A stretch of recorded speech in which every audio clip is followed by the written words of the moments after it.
For many, it's hard to imagine a day without coffee. Turns out that coffee is good for more than jump-starting our mornings or keeping us awake during meetings. While past studies hinted that coffee might have a dark side, newer research suggests that it may actually have health benefits. New studies show that coffee may even often offer protection against many diseases. Consuming coffee regularly may be associated with a decreased risk of developing type 2 diabetes over the long term. There is also some evidence that suggests that drinking coffee could help protect against Alzheimer's disease and Parkinson's disease.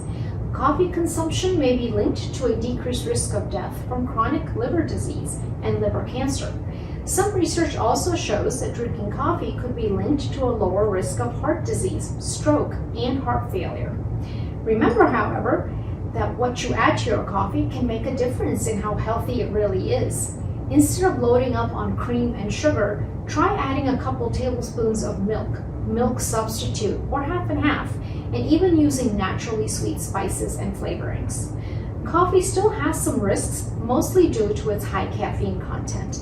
For some, it can temporarily raise blood pressure, and women who are pregnant or breastfeeding need to be cautious about the caffeine.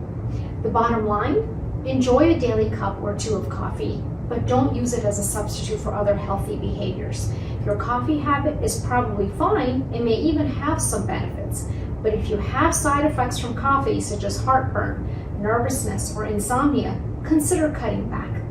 If you're interested in learning more about optimizing your health, please subscribe to our newsletter and feel free to reach out to me and my professional team at healthymeweightloss.com.